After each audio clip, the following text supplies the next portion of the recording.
right now there is a researcher in Los Angeles who's basically just waiting. Yeah, waiting for one specific thing. Right, waiting for a single $20 donation, just one. And he's waiting for this to launch what he claims is literally the next massive evolution in physics. Which is a huge claim to make for 20 bucks. Exactly. I mean, he isn't pitching this to MIT, you know. He's not submitting his proposal to the Nobel Committee. Definitely not. And he is certainly not waiting around for some big university grant to come through. He is pitching this directly to you, the listener, right on GoFundMe. So welcome to the deep dive. Glad to be here. Today, we are immersing ourselves in just a single but incredibly layered source. We're looking at a crowdfunding campaign page organized by a Dr. Melvin Sewell. And I got to say, the premise of this campaign is genuinely staggering when you actually look at the scale of what he is attempting to fund here. Oh, yeah, it's massive. Dr. Sewell is pushing to bring this brand new, highly controversial discipline, something that he calls structured multiversal interactions, or SMI for short to Southeast Asia. Right. He is basically looking to grassroots fund a whole tour across Vietnam, Malaysia, and beyond to build out both the hardware and the foundational techs of this totally new science. Okay, let's unpack this, because before we can understand why traditional institutions aren't touching this project with a 10-foot pole, we kind of need to understand exactly what this even is. Yeah, we have to define the terms. Right, and looking at the campaign description, I mean, the terminology is dense, like really dense. Oh, absolutely. He describes structured multiversal interactions as this unified framework. And he says it blends mathematical modeling, category theory, and this is the one that really got me, something called mythic scientific illustration. Yeah, that's the kicker. Like, I know category theory is essentially the mathematics of mathematics, right? It looks at the universal structures and relationships across, completely different systems.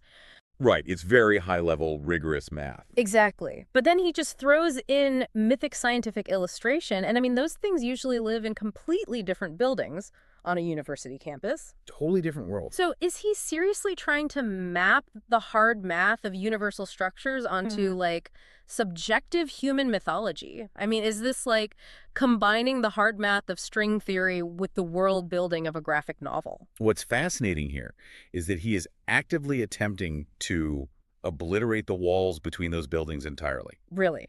Just tear them down? Yeah. Because in traditional academia, the hard sciences heavily rely on, strict empirical data. They use tools like category theory to define objective reality. Right, the stuff you can measure. Exactly. And then completely separated from that, you have the humanities dealing with, subjective human experiences, narratives, and myths. Sure. But Dr. Sewell's SMI framework argues that these aren't actually separate at all. Wait, really? Yeah. He's proposing that the structural architecture of the universe, or, the multiverse in his terms, and the structural architecture of human consciousness and myth, they actually share the exact same underlying mathematics. Oh, wow. Okay, so if I'm understanding this correctly, it's not just some metaphor or analogy. No, not at all. He's arguing for a literal structural link between the two. A literal mathematical link, yes. Because the campaign mentions using this to understand multiversal cosmology and symbolic causality. Right, symbolic causality. Which implies that, event A doesn't just cause event B because of some physical force like gravity or whatever, but that A causes B because of underlying meaning or symbolic resonance. Exactly. I have to admit, my initial reaction to that is just deep skepticism. I mean, it sounds like world building for a science fiction novel, not a functional scientific discipline. It sounds like magic, basically. Right. How does one even begin to test symbolic causality in a lab? Well, that is the exact hurdle that makes this completely unfundable through traditional channels. Oh, I bet. Because traditional grant committees, they are built for incremental progress. You propose a very narrow, testable hypothesis that fits safely within an established paradigm, and then they give you the money to run that specific experiment. Just moving the ball 1 inch down the field. Exactly. But Dr. Sewell is asking for funding to legitimize a totally new paradigm that tries to quantify the unquantifiable. Which committees hate. Right. He wants to take highly abstract concepts from advanced mathematics and apply them directly to subjective human imagination and consciousness. It's just so broad. It's a grand unifying theory of everything that fundamentally challenges how modern science even categorizes knowledge. Which I guess naturally leads us to the physical reality of this campaign. Because here's where it gets really interesting. Yeah, the application of it. Right, because it's one thing to sit in an office in Los Angeles, drawing up complex equations on a whiteboard that link category theory to human consciousness. Anyone can write a theory. Exactly.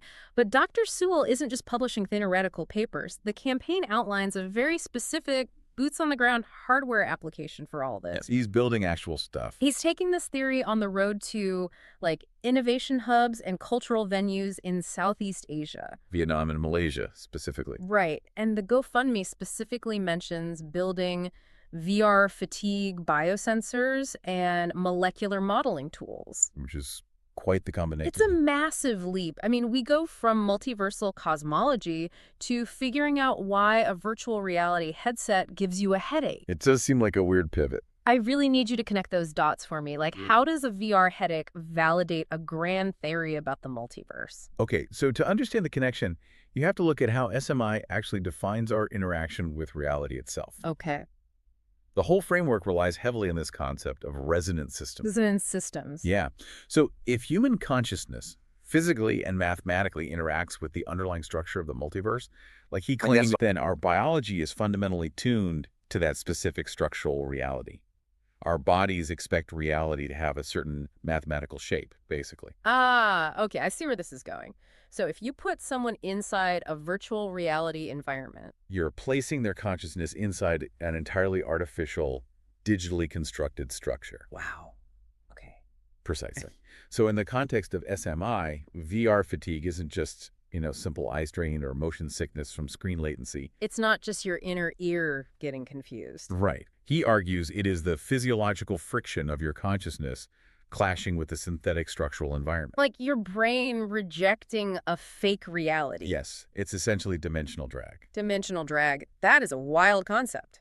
And so Dr. Sewell's biosensors would theoretically be designed to measure that specific biological dissonance, the physical toll of interacting with an artificial multiverse. Okay, that covers the VR aspect. But what about the molecular modeling tools? I mean, building molecular models is notoriously computationally heavy. Oh, incredibly heavy. It's usually reserved for, like, massive university labs with supercomputers. Yeah, well, the molecular modeling serves as the baseline for his whole theory.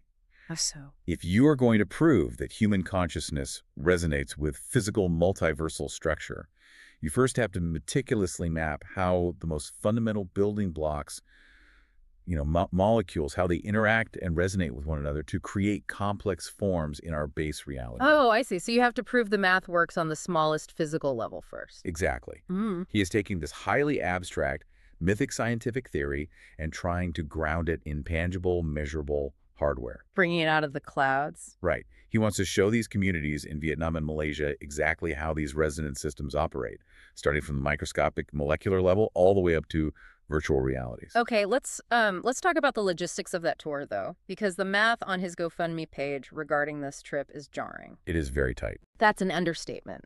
He is trying to build and demonstrate all this complex hardware, these VR biosensors and molecular models, while asking for a travel budget of just $30 to $60 a day Yeah. for what he calls budget-conscious stays. I mean, I've backpacked through Southeast Asia. Oh, really? Yeah, and $30 a day gets you, like, a bed in a shared hostel and maybe a couple of bowls of street food. It's nothing. It's incredibly cheap for a tourist, but it is a razor-thin margin for someone who is trying to launch a scientific revolution. Absolutely. Wait, molecular modeling tools cost thousands of dollars just to license, right? Not to mention the insane computing power required to run them. It's not cheap software. So if he's bypassing the big universities, how is he paying for that hardware while basically sleeping in hostels? Well, it really speaks volumes about the parallel, incredibly scrappy infrastructure he is trying to build from the ground up here. Scrappy is the word. He is operating entirely outside the well-funded, heavily subsidized university laboratory system. So every single dollar is being stretched to its absolute limit. Like an indie startup, but for theoretical physics. Exactly. And that grassroots sort of DIY philosophy, it extends far beyond just his travel budget. Yeah. It fundamentally shapes how he plans to publish and validate his findings, too. Right, because if he can't get his research into, Nature or Science, That you won't. yeah, because they won't peer review a framework that includes something like mythic scientific illustration. So he has to build his own credibility somehow. Has to make his own system. Is he just self-publishing blog posts, or is he actually trying to create like a parallel peer review system? Because the campaign mentioned something called Bibe magazine and securing DOIs through Zenodo archival records. Right. He is building an entirely independent, open research canon. And Zenodo is really the crucial piece of this whole puzzle. What exactly is Zenodo? It's a real, highly respected, open access repository. It was actually developed under the European Open Science Cloud. Oh, so it's legit. Very legit. It was designed specifically to allow researchers to deposit datasets, software, and reports without needing the approval of traditional journal gatekeepers. Oh, I get it. So think of Zenodo as like the blockchain of academic publishing. That's an interesting way to put it. Like, instead of asking a bank, or in this case, a legacy institution like Harvard or the editors at some major science journal to verify your transaction and grant you legitimacy, Right. the open access ledger just proves you were the first to publish the idea. It gives you a permanent digital receipt, which is the DOI or digital object identifier, without needing the ivory tower's permission at all. That is an excellent way to conceptualize it, actually. Hey. By securing DOIs for his work, Dr. Sewell ensures his research has a permanent, trackable digital footprint. Which means he can be cited. Exactly. It can be formally cited by other researchers in the future. He is systematically constructing a published canon for structured multiversal interactions. Building the foundation brick by brick. Right. And the real genius of his GoFundMe campaign is how he integrates the donors themselves into this canon. Oh, yeah, I saw that. He isn't just asking for money. He is offering his financial backers academic immortality. Like putting their names in the textbook. Basically, founding donors get early access to the magazine posts, podcast lectures, and he promises them official recognition within these permanently archived Zenodo frameworks. So what does this all mean? We are looking at a campaign that explicitly states that traditional institutions have not supported this work. Right. And he says it's because it is too unconventional for traditional grants, but too important to ignore. That's his pitch? He is framing this $20 donation not just as, like, charity for a researcher's hostel expenses, but as a chance to be part of a movement. A paradigm shift. Yeah. He even uses the phrase sovereign science. And to me, it feels like the absolute Patreonification of scientific research. The Patreonification. That's exactly what it is. But I have to push back hard on this concept for a second. Go for it. Isn't this just a massive recipe for pseudoscience to thrive? Well, this raises an important question about the nature of scientific validation itself. Yeah. What specifically makes you view this as a potential breeding ground for pseudoscience? Because GoFundMe is not a peer review panel, No, it's definitely not. It's a popularity contest. Traditional peer review, for all its immense flaws, its biases, and just how sluggish it exists to separate rigorous, provable math from pure, unproven imagination. It's a filter. Exactly. If your only metric for success is whether you can convince a public audience on the internet to give you $20, you aren't actually proving the math behind your multiversal theory works. You're just proving you have a good pitch. Yes. You're just proving that you know how to market yourself. Well, if we connect this to the bigger picture, you are touching on the core crisis of modern epistemology right now. The crisis of how we know what we know. Exactly. How we decide what is true, and more importantly, who gets to make that decision. Right. In the traditional model, a panel of experts in your specific subfield reviews your methodology, and they decide if it is sound enough to warrant funding. The gatekeepers. Right. But in the sovereign science model that Dr. Sewell is pioneering here, the validation mechanism completely shifts.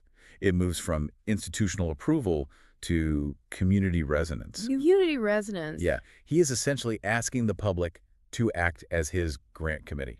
Which honestly forces the scientists to completely change their entire job description. Oh, 100%. You can no longer afford to just be like a brilliant mathematician or a meticulous lab worker who quietly runs numbers in the dark. No, you have to be an influencer. You have to be a storyteller.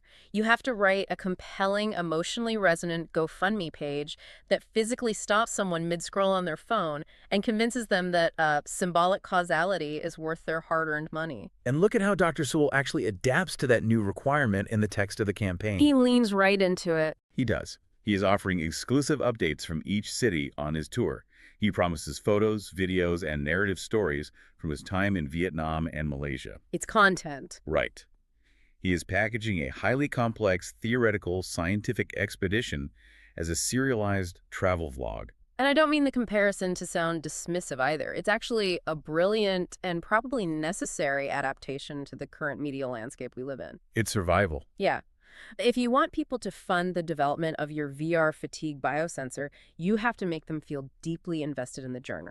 They need to feel like they are right there in the hostel in Malaysia with you, soldering the prototype together. Because it fosters a parasocial relationship with the scientific process itself. Wow, yeah, a parasocial relationship with science. Donors aren't just passively funding abstract research that will eventually be locked behind some $40 paywall in a journal they are never, ever going to read. Right, which is how it usually goes. Instead, they are experiencing the daily trials, the budget constraints, the late nights, and the intellectual breakthroughs of the researcher in real time. It is a highly personal, intensely narrative-driven approach to scientific discovery. It makes you wonder how many other independent researchers are out there right now. Doing the exact same thing. Yeah, people sitting on massive paradigm-shifting concepts that are simply too unconventional for traditional grants.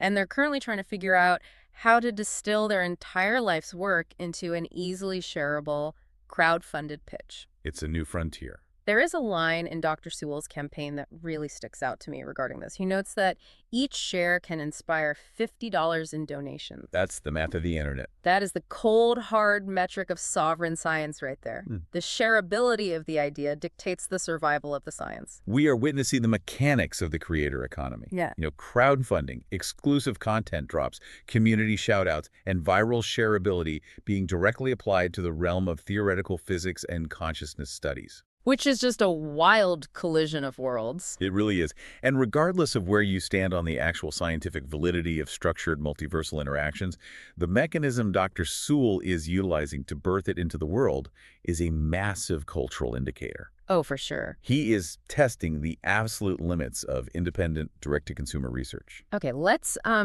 bring all of this together to see the full picture. We've spent this deep dive analyzing a single GoFundMe campaign from an independent researcher in Los Angeles. Dr. Sewell. Right.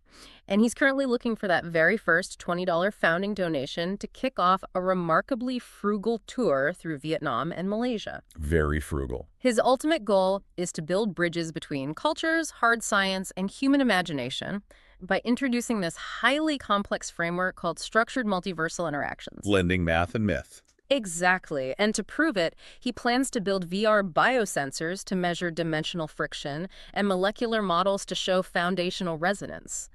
And he is doing all of this entirely outside the university system, using open source archives to basically build his own academic canon. He is offering us a real-time case study in the viability and the immense challenges of this idea of sovereign science. And as you, the listener, go about your day today, I want you to reflect on your own media consumption. It's a good exercise. Think deeply about how you decide which unconventional ideas are actually worth your time, your attention, and ultimately your money. When you are scrolling through a crowdfunding platform or just your social feed, what specifically makes you stop and say, yes, I want to support this vision of the world? Because that power is shifting. It is, because as traditional gatekeepers continue to lose their monopoly on attention and funding, the immense power to validate new ideas is shifting directly into your hands. And that leaves us with a lingering, deeply complex thought to chew on as we wrap up here. Let's hear it. If crowd-funded, direct-to-community science truly becomes the viable alternative to the traditional academic ivory tower, what happens to the quiet, unglamorous discoveries? Oh, man. That's a great point. What happens to the vital foundational research that doesn't have a charismatic pitch, or a thrilling Southeast Asian travel itinerary, or an easily shareable GoFundMe page? Yeah. We have to seriously ask ourselves, will the scientific breakthroughs of tomorrow depend less on the rigorous execution of the scientific method and more on how well the researcher can manipulate our social media algorithms today? It's muddy waters. The neat, clean binary of what gets funded by the experts and what gets rejected is just broken. It's gone. We're stepping into a completely new landscape, and for better or worse, we're all sitting on the grant committee now. That's all for this deep dive. We'll catch you next time.